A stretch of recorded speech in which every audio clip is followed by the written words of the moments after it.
Ladies and gentlemen, my name is TotalBiscuit. I thought I'd show you a little bit of PvP. You've seen a bit of PvP from the Gamescom stuff, but this is PvP in retail. This is actually my first Huttball match. This is my main, my level 11 bounty hunter. I've just got to the Imperial Fleet, which means I gain access to a bunch of stuff, including PvP. And the one I queued up to appears to be Huttball, so I guess we're doing a little bit of Huttball, aren't we? And we're enthusiastic about that, aren't we? Yes, yeah, Huttball. Well, Huttball's a fairly interesting game type. It's one of 3 PvP war zones that are currently available in the game. The one that you haven't seen is Void Star. I will bring you Void Star when I actually get into a Void Star game. I've shown you Alderaan quite a bit, but I've only shown you one game of Huttball. And let's be honest, that game of Huttball wasn't particularly good. It was mostly me jumping into fire and dying pointlessly. And the problem is, back then, the damage scaling was awful. Now, the damage scaling has been significantly changed in the release version, and if you go in there as a lower level, you do get something called Bolster, and Bolster will buff your stats up to the level of everyone else in the game. So it's pretty much an equal fight, but you're going to have a lot less abilities available at your disposal. So you're going to have less flexibility, less tricks up your sleeve, which is going to make you less effective in combat, but you're still going to hit about as hard as the other guys. Obviously, it scales with your gear as well. If some guy's got much better gear than you do, and you're just wearing whites or whatever, then you're still going to suck. Bear that in mind. I don't know how balanced Bolster really is at the moment. All I know is that I'm the lowest level in here. I'm level 11. The rest of the guys vary all the way up to about level 24 in this particular war zone. A couple of level 12s and 13s, people trying their first match here and there. Now, at the start, you will get a bunch of voice acting coming in. It's okay, I guess. I mean, it sets the scene for what is a fairly irreverent form of PvP. The idea of Huttball is that the Hutts have a lot of money, and they are also neutral. So you're trying to win a lot of that money in order to fund the war effort, which is why apparently it is okay to get involved in some kind of blood sport death match. It's still ridiculous. It's absolutely absurd. But it's a fairly colourful and fun game type with plenty of hazards. As I'm about to show you, I forgot that that was the acid pit. This is the one and only time that I jump into a hazard in this game, by the way. It's like, oh yeah, that's an acid pit.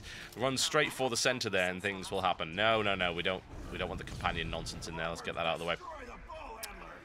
So, you've got this narrator going on here, and he'll sort of give a little bit of commentary here and there. Unfortunately, for some reason, the music stops about 2 minutes into the match. But the music running actually does make a massive difference. It really, really does. Those of you who don't believe that music matters, in a Star Wars game, you are talking out of your ass. I'm sorry, it really, really does matter. Not a good start for me, honestly.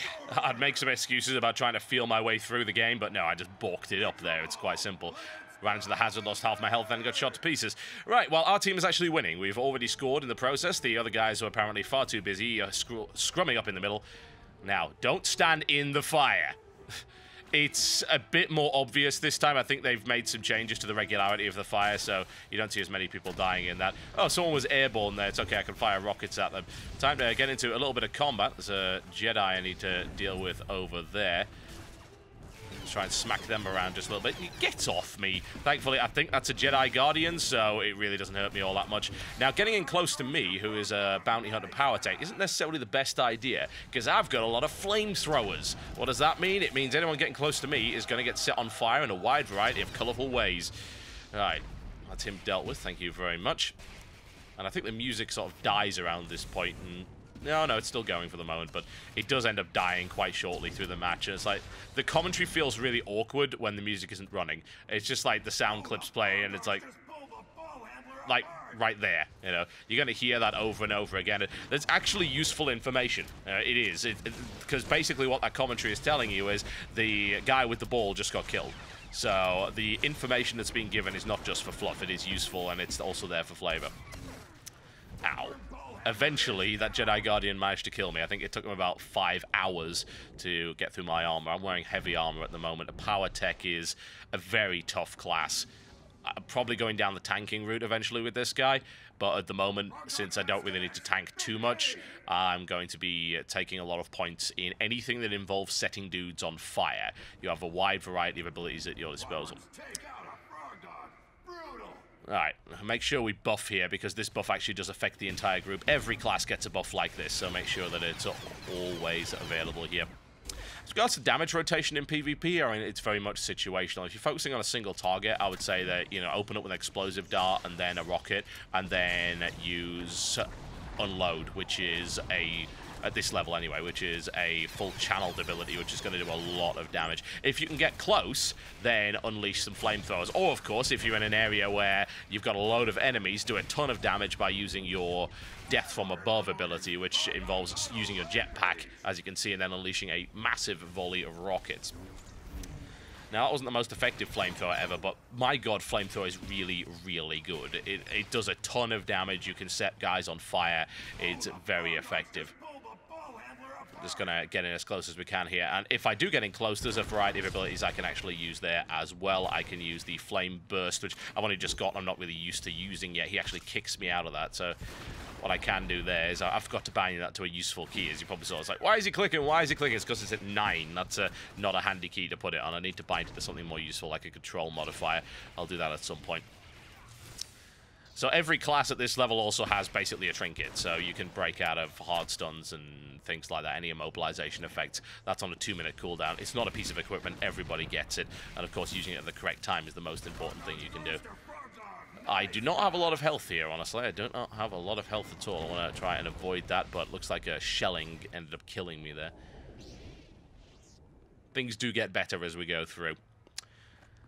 PvP in the Old Republic is really, really similar to PvP in World of Warcraft. I think that should be blindingly obvious to pretty much anyone. I feel that it's a little more kinetic. You've got a lot more explosive abilities, a lot more knockbacks and things like that. But for the most part, it is very, very similar to World of Warcraft PvP, and I think that WoW PvPers should be immediately familiar with it. As regards to how technical it is, I really don't know. All I know is it's definitely better than Wrath of Heroes, because I've got more than 5 sodding abilities to use, even at level 11, and the complexity comes in there. And it's not exactly all that skillful at this level, especially in a battleground-style environment, but it is bloody fun, as you can see right there. Let's get some flame going on. Right, that Jedi is now on fire, which is the optimum situation I want every Jedi to be in. That one's throwing stones at me. Yes, indeed. I think it's the Jedi Sage, if I recall correctly.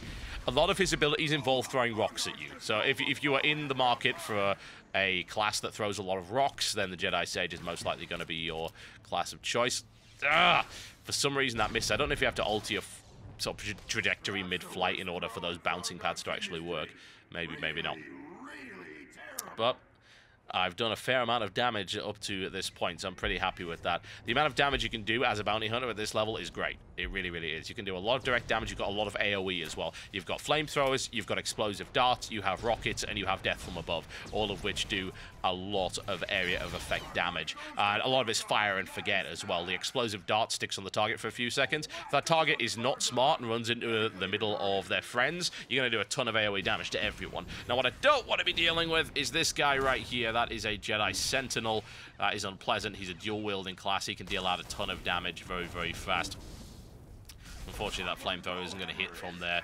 Flamethrower range is something you've kind of got to learn because it doesn't show a cone or anything that's obvious, and the animation is slightly out of sync with how you do the damage and the range of the actual ability. So it's something you will learn over time. It's just a practice thing here and there. I'm just going to get myself back up to full health. Grab myself a power-up there. I don't think that actually helps me because I'm pretty sure it's expertise. I don't know. Maybe it is, maybe it isn't. I'm not too familiar with all of the stats just yet. All right. Well, never mind. He leapt to his death in the center right there. The guy with the ball doesn't seem to actually give a damn. A lot of these guys don't really know what they're doing. It's early days. I can expect this to get a little bit better in the future. Okay, let's start smacking this guy around a little bit now. I can unload here to do some extra damage. What you also want to try and do is, if you can stun them, if you can actually put any kind of dot on them, you can also use Rail Shot, which is a very powerful shot on Control 1, as you can see right there. So that's something I would love to do, but I don't really want to get too close. And also, he's across an acid pit, which is a nice place to start, I tend to find. This guy's throwing stones at me, which is extremely mean. Reminds me of some schoolyard antics right here from the Jedi Sage.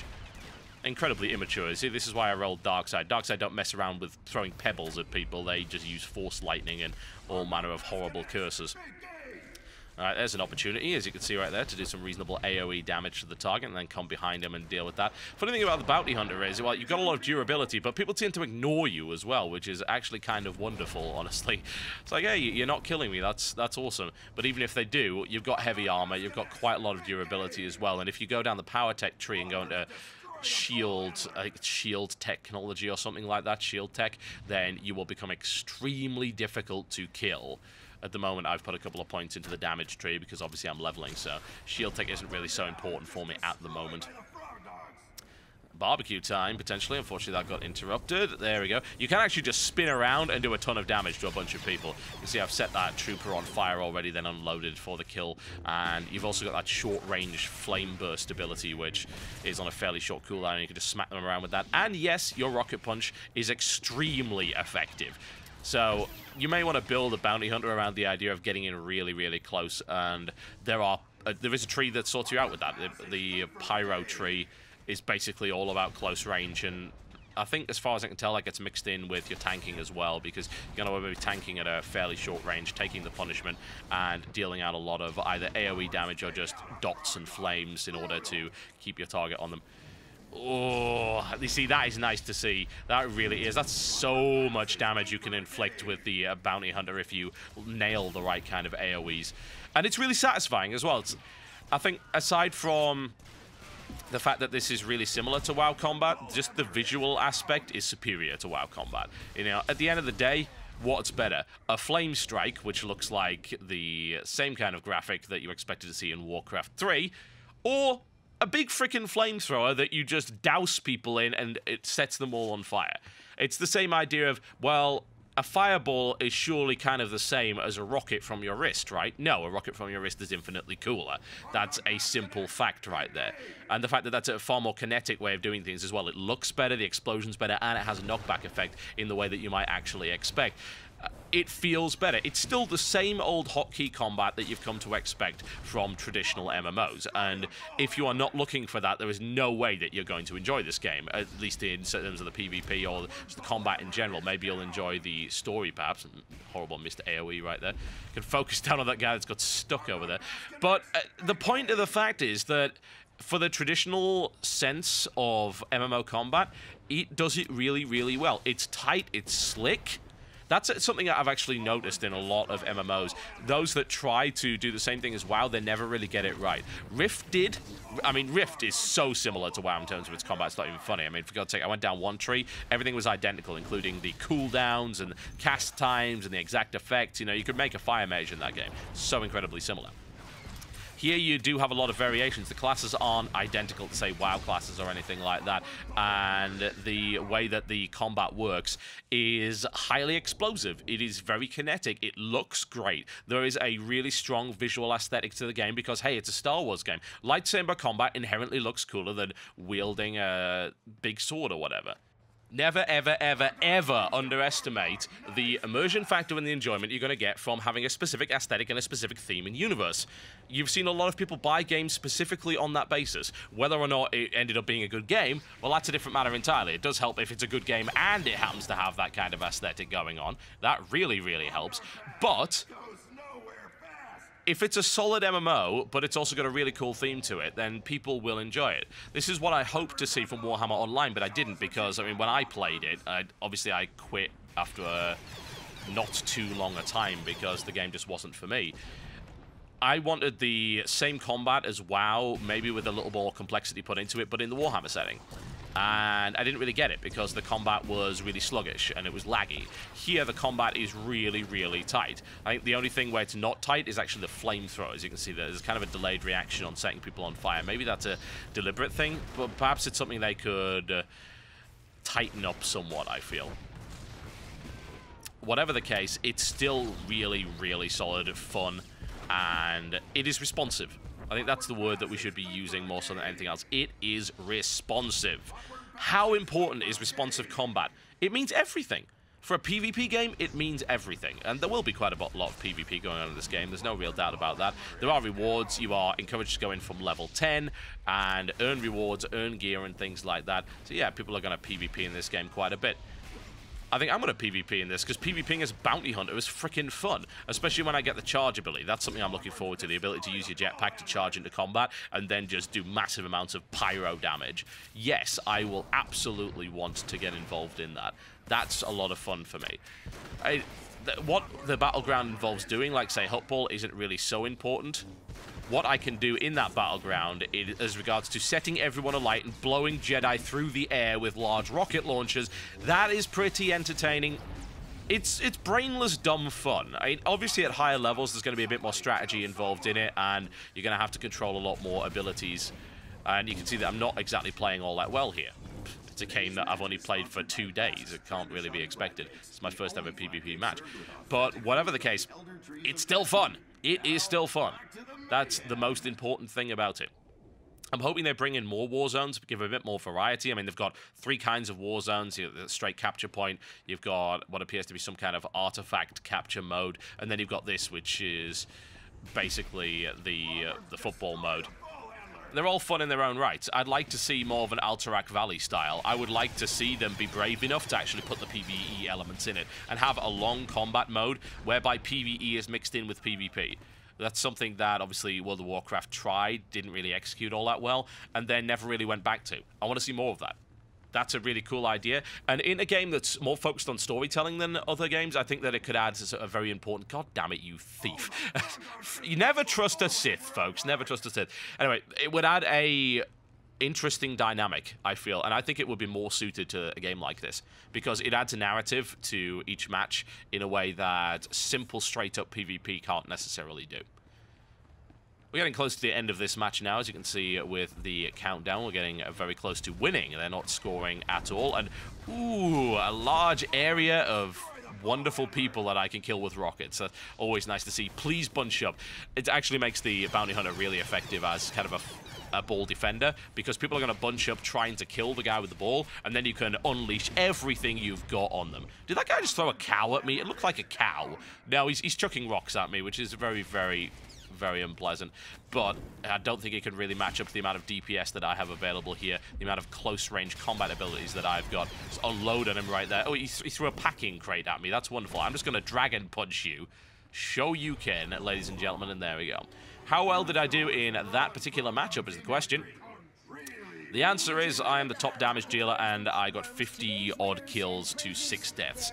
Not too shabby, honestly, for my first attempt, I feel. I think I can certainly tighten up a lot of different elements, but you know what? That was fun. It really, really was. That reminds me of old-school Battlegrounds when I used to have fun there before it all got jaded. Maybe it's just a new coat of paint. Maybe it's just the fact that it's shiny and new and it's a different setting, but at the moment I'm having fun with it, and to me that's all that really matters. Does it have long-term draw? Hell if I know, but for what it is, it seems polished, if a little bit cloney of other games. What does that remind me of? Oh yes, WoW. My name is TotalBiscuit. I'll see you next time.